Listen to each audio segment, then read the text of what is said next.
Magic Detective, starring the world's greatest magician, Blackstone. He tells you the inside story of the emerald in the fishbowl. And right after the story, Blackstone will explain tricks that you yourself can perform, revealing the guarded secrets of the world's greatest magician.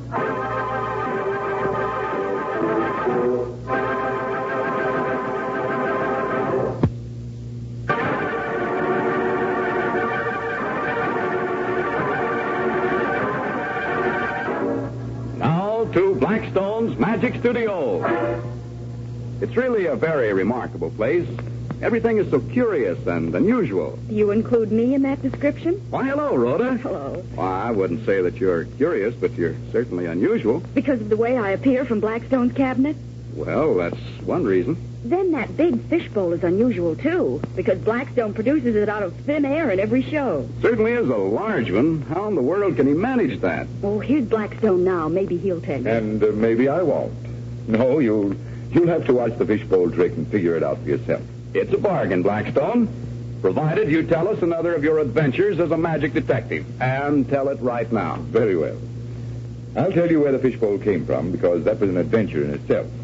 Did you ever hear of Mrs. Van Layden? Did I? Why, she owns the famous Van Layden Emerald, one of the largest in the world. And she owned this fishbowl, too. Only Mrs. Van Layden gave me the fishbowl in return for the famous emerald. You mean you once owned the emerald, Blackstone? He means he saved it for Mrs. Van Layden, and she gave him the fishbowl as a souvenir. I was there, so I know all about it. And we'd like to hear all about it, Blackstone. Very well. Well, it began when I was invited to Mrs. Sylvester Van Layden's palatial home on Biscayne Bay between Miami and Miami Beach.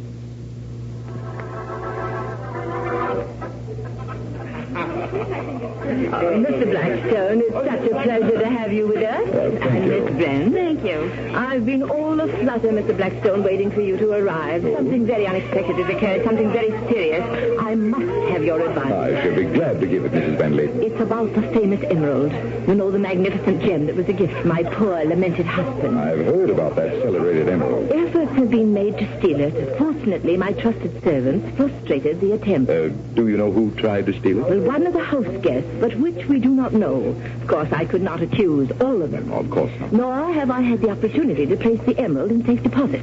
I was afraid to wear it and afraid to leave it in my room. I can quite understand. So I struck upon a most ingenious expedient that I know will charm you. Come with me to the music room. Certainly.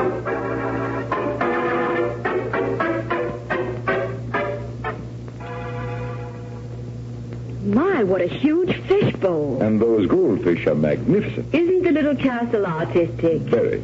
Those colored pebbles add quite a sparkle. Why, yes, there are some red and some blue. And a green one, Rhoda. Why, yes, I see the green one. Are you sure it's only a pebble, Rhoda? I knew you would understand, Mr. Blackstone. Don't you think I'm clever? Very clever, Mrs. Van Layden. Why, it's the famous emerald. That's right, Rhoda. Tell me, Mrs. Van Layden, was this all your own plan? Well, not entirely. I spoke about it to Topton. He's my butler, you know. You can trust Topton? Oh, absolutely. Why, he is the man who nearly caught the thief. Oh, I see. So you told Topton you were putting the emerald here in the fishbowl? Well, you see, I asked where I should put the emerald, and he said in the fishbowl. When I said that anyone might see it there, Topton said, well, all the better. I see. Mrs. Van Layden, I think you set a very, very clever trap. Thank you. But how is this a trap? It's very simple, Rhoda. If anyone reaches into the fishbowl, he'll get his hand wet, proving that he was after the emerald. Exactly what Topton said. Now, you said you suspected one of your guests. Yes, his name is Monte Pelroy. He's lost a great deal of money gambling, I understand. Enough to risk stealing your emerald? I'm afraid, yes. I have heard that Monte knows a great many doubtful people, but I learned it after I invited him here. Now, if I introduced you to Monte... I think it would be better to introduce Rhoda to him, and don't tell Monty that she works...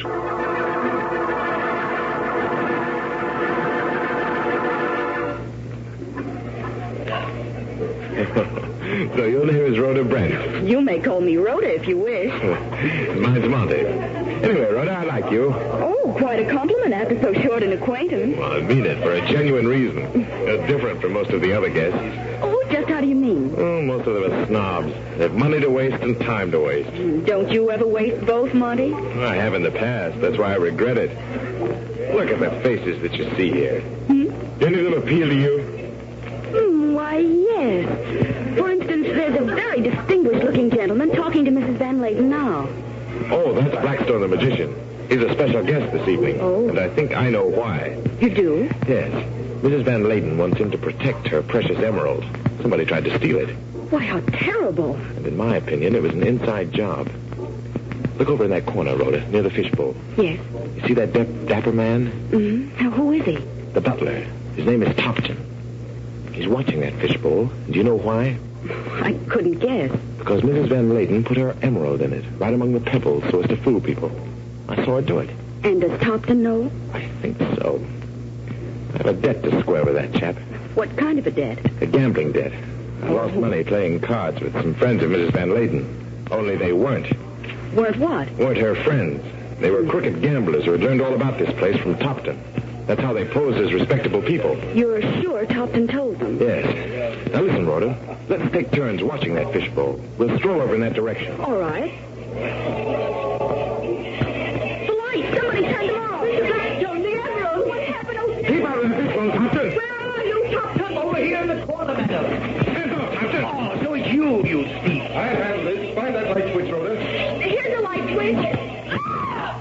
The emerald is gone! Oh, I did my best, madam, to save the emerald. Did your best to steal it, you mean, and you succeeded. Ah, but my hands are dry and his are wet. That's because I was grabbing your hand, Topton. Both of you. Let's see those hands.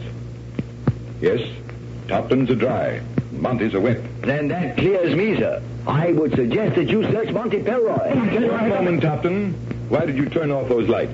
Turn off the lights? Why, You were nearest to the switch. In fact, Monty couldn't have turned them off. He was on the other side of the big bowl. That's right. I just turned on the light, so I know. But it was to trap a thief. And trap a thief you did. I'm going to search you, Topton. Oh, no, you don't. Yes, I Topton has a gun! I have the gun now, Rhoda. And there's the emerald. In Topton's vest pocket. There's the thief, Mrs. Van Layden. Your own butler, Topton.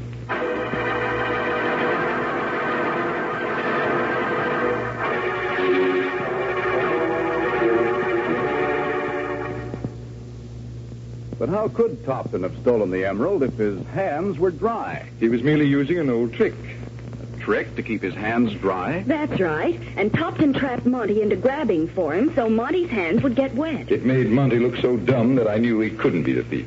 Well, maybe I'm dumb, too, but this dry hand business has me baffled. Well, look there on the dressing table. Do you see that can of powder? You mean this one? That says, stearate of zinc? That's the one. Shake some of the powder on your hand. All right. There you are. Now rub the powder into your hand thoroughly, front and back. All right. Well, that's done. What next? Dip your hand into that big fish bowl and stir the water around. Now bring out your hand and look at it. Why, it's dry. And so was Topton's hand. Up in his room, we found a can of stearate of zinc. Still dry. Say, that's a good trick, Blackstone. And here's a little mystery that rivals the dry hand trick. We can all do it. All our listeners, right now. I need a saucer and a drinking glass. Any water in the drinking glass? Well, make it about a quarter full. All right, I'll bring them. And now I must borrow something else. A nickel. Do you always begin these tricks with borrowing a nickel? Why, no, but suppose this time we make it a quarter. Oh, you win. Here's a quarter before you make it a $50. What do I do next? Well, there's the saucer. Drop the coin in the saucer. There you go. Now, Rhoda, pour the water from that glass into the saucer. All right. And now? Well, there you are. Pick up that quarter without getting your fingers wet. But you said... That's right. I said no stearate of zinc. We won't use any. In fact, anybody can pick up the coin without getting his fingers wet. You mean anybody that knows the trick? Yes, and since Rhoda doesn't know it, we'll give her a few moments to try it.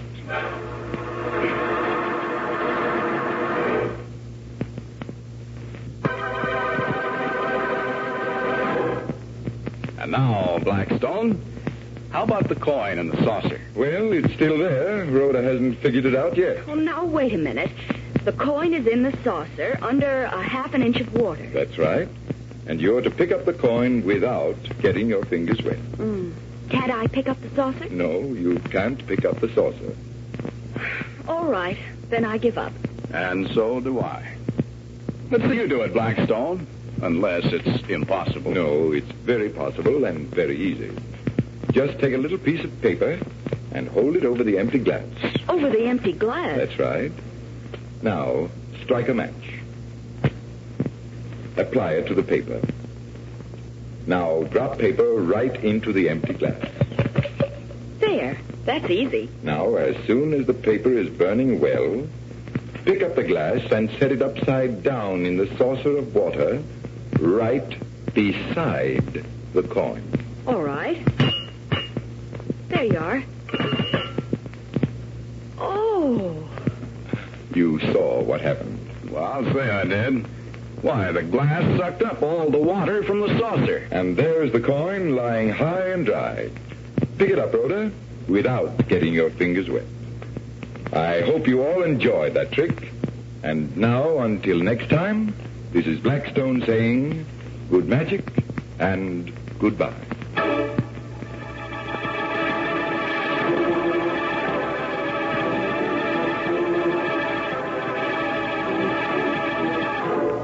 Be with us next time when the world's greatest magician, Blackstone, tells us the story of the Maharaja's gold and explains more tricks that you yourself can perform.